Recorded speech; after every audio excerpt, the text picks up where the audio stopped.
Hello everyone, Max here, and thank you for checking out the channel. In this video, we're going to be discussing the C8 Corvette Grand Sport that might be coming to consumers soon, and why it will be the most important C8 Corvette model. This may be the perfect car for future C8 Corvette buyers. Here's why. Let's get into it.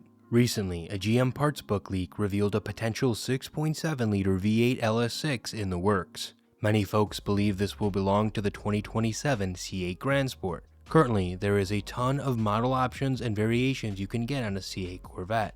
You have your Stingray, E-Ray, Z06, and ZR1 available. Then within that, you have trim levels, Cooper convertible, and then a million other options when building these cars. As a former C8 owner, I know when I built my Stingray in 2021, the options were overwhelming. And now, with the right bankroll, you have way more options to choose from. So why do we need another tier to add to the lineup? In the past, the C8 Grand Sport has sort of served as a middle ground for consumers. You would get the wider, more aggressive body of a Z06, but you had the base model's engine. You get upgraded suspension and brakes, but do not have the wildly unnecessary engine of a Z06 for daily driving. Most people won't even use the power of a Stingray while going to the grocery store. Might as well get that more aggressive look, but save some money by opting for the base model's engine. The C6 and C7 Grand Sports have really held their value and maintained desirability due to the balance the models provide to buyers. When the C8 came out in 2020, if you were lucky enough to pay MSRP, you could have gotten an unoptioned 1LT C8 Corvette for $60,000. Quite the bargain. Unfortunately, for reasons I have hammered on plenty in other videos, buying one for MSRP was hard to do. You had to get on a long waiting list or pay huge markups. Ultimately, for the first few years of production, all we had was the base model, and many consumers had to pay anywhere between $70,000 to $100,000 plus to get their hands on one. Luckily, production has skyrocketed and the C8 is readily available for all. Used C8s are available for below $60,000 and new 2026 Stingrays and Z06s are being discounted sometimes near $10,000 off sticker. Things have leveled off a bit and it's easy for consumers to determine what path they will go on when purchasing a Vette. And that is sort of the issue.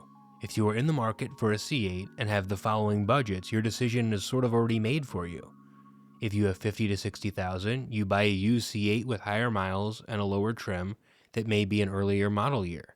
If you have $70,000, you buy a new 2026 Stingray with no options, or you buy a mildly optioned out used one. If you have $75,000, you are sort of still in the same boat. Same thing with $80,000 or $85,000. You start to creep into getting more and more options and higher trims on a new Stingray, but that's all you can get. It's not until you get to $90,000 or $100,000 where you can start to look at used E-Rays and Z06s. There are exceptions to what I'm saying, but you get the idea. From $50,000 to almost $90,000, you just get different variations of the C8 Stingray as a buyer. The trim level and options, the year, the mileage, and whether it's new or used will change, but it's the same model you're offered at this price range at the moment. Nobody knows what the C8 Z06 will be priced at, but we can probably assume it will be priced between the current base model's roughly $70,000 starting price and the E-Ray's $108,000 base cost. I feel as though most consumers would absolutely love this car at a $90,000 price point. It will be in a space of its own, as the alternatives of that price range would be a highly optioned out brand new Stingray, or you could look at used Z06s and E-Rays. But a Grand Sport could be the perfect kind of sports car for buyers looking for a new C8 at this price point. Those unsure of if they will get a Z06 or a Stingray, they will have just a vehicle to choose while checking most of the boxes on both of their two alternatives. Now, some of you guys may think that this is sort of a pointless option to have, and you might not even touch the Grand Sport if it were to become a thing. I'm curious to know your thoughts down below. Would you spend your hard-earned money on this car, or would you opt for a Stingray or a Z06, or opt out of everything altogether? Like I said, curious to know. Leave a comment down below, like and subscribe for more C8 Corvette content, and I'll see you guys in the next one. Peace.